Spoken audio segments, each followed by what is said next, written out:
Halo guys, selamat malam semuanya. Ini saya mau berbagi sedikit informasi tentang kecemasan berlebihan. Karena banyak yang DM, Mas Kecong itu terapinya apa sih kok? Orang kadang ada cuma diajak ngobrol katanya gitu. Terus ada juga yang di terapi fisik.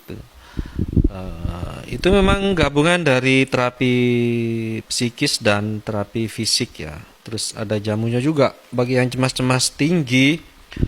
Terus kan banyak sekarang nih pasien baru yang masih muda-muda, terus masih usia sekolah itu sudah kena kecemasan berlebihan atau anxiety disorder ya. Eh, Kadang takut keluar rumah, terus jadi seorang yang awalnya ceria jadi orang penyendiri, terus di kamar terus kayak gitu. Dan eh, sudah takut, berbagai keluhannya itu tergantung. Ada yang takut mati, tuh, takut bunyi cecak itu. Takutnya tuh berlebihan, jadi sudah di luar kontrol pikirannya dia. Jadi teman-teman yang sudah mengalami hal seperti itu jangan bingung, nggak usah bingung ya. Sekarang itu di saya insya Allah ini kok apa? Insya Allah bisa cepat, bisa tanpa eh, sebisa mungkin saya untuk tidak mengkonsumsi obat kimia. Tapi kalau memang masih butuh obat dokter, pasti saya sarankan untuk ke dokter ya teman-teman. Karena ada beberapa keluhan yang memang tidak bisa saya tangani sendiri, harus ya digabung dengan penanganan dokter kayak gitu. Jadi tergantung sih. Tapi kalau cuma cemas berlebihan itu, insya Allah saya tidak perlu ini. Bisa ditata sendiri dan dibuat bagaimana si penderita ini saya apa ya, bentuk untuk bisa mandiri sendiri dalam menghadapi penyakit ini. Karena memang penyakit kecemasan itu eh, saya sendiri loh penderita dulu selama hampir 25 tahun lebih ya, dari kecil sih sebenarnya saya itu.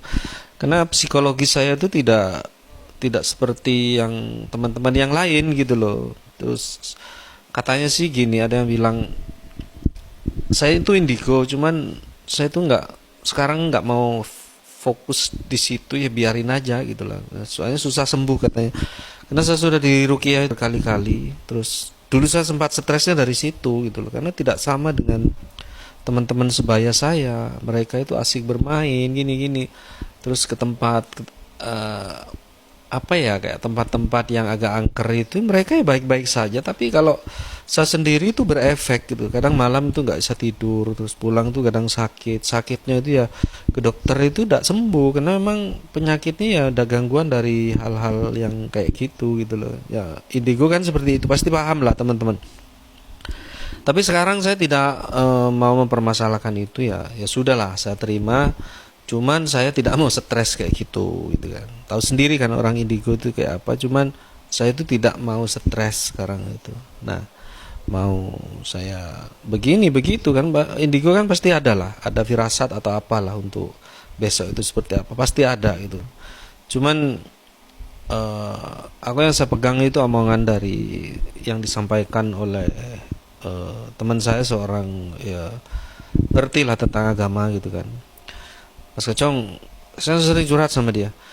Kamu itu gini, kamu itu nggak usah bingung, kamu gini aja, anu sendiri aja, rukiah sendiri nanti terus kamu itu nggak, jangan terlalu fokus ke situ, karena kalau terlalu fokus itu nanti malah kamu itu akan ini dipengaruhi tambah dalam nanti gitu kan. Udah cuek aja, nggak usah. Nah itu yang saya lakukan sekarang, saya cuek aja.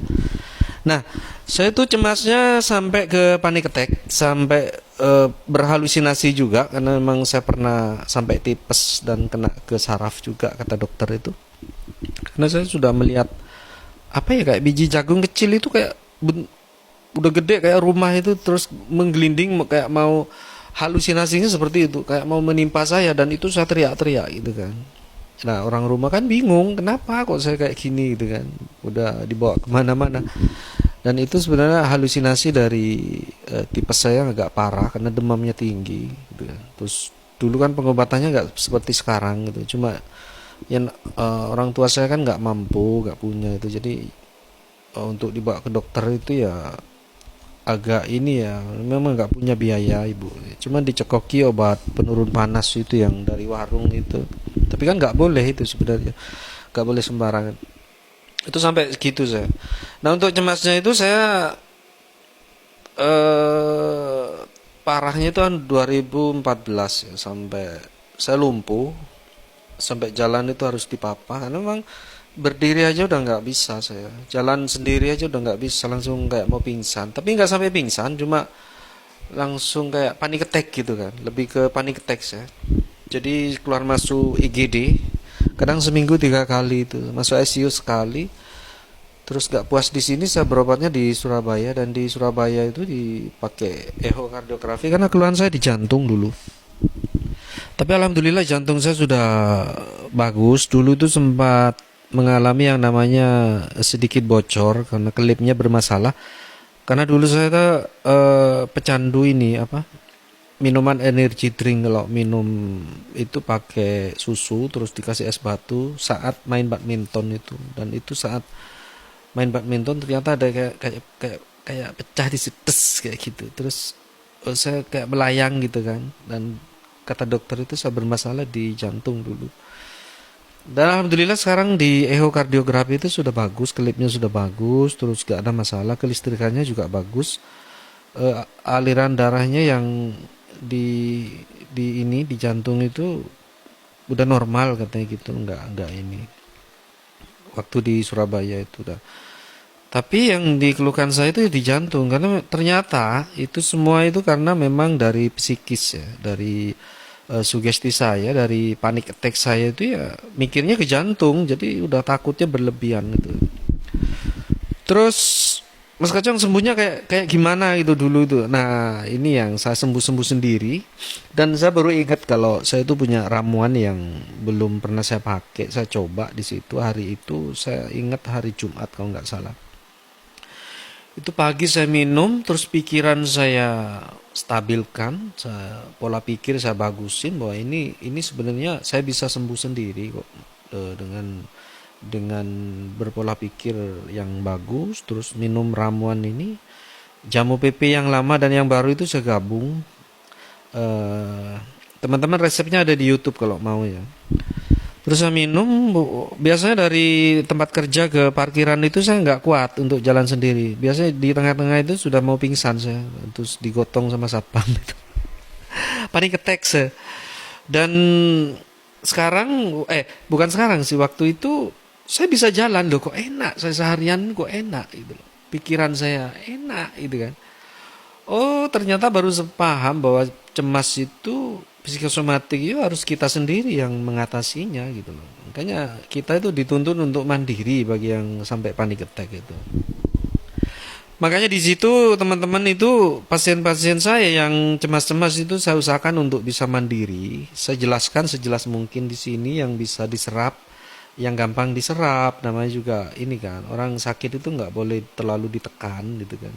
Tapi kalau memang agak bandel pasti ada penekanan sedikit saya untuk dia bisa sadar bahwa semua itu dari pikirannya dia. Kayak gitu.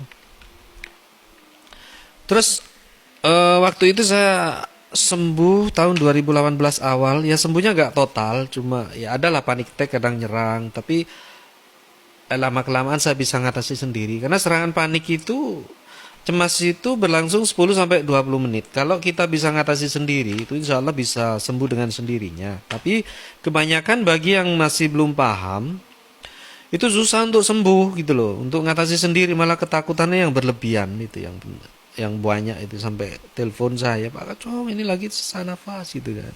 Dan saya sering nangani pasien-pasien yang lagi terserang panik attack gitu, itu sering kan, itu sehari kadang ada 6 orang gitu, sampai tengah malam kadang ada.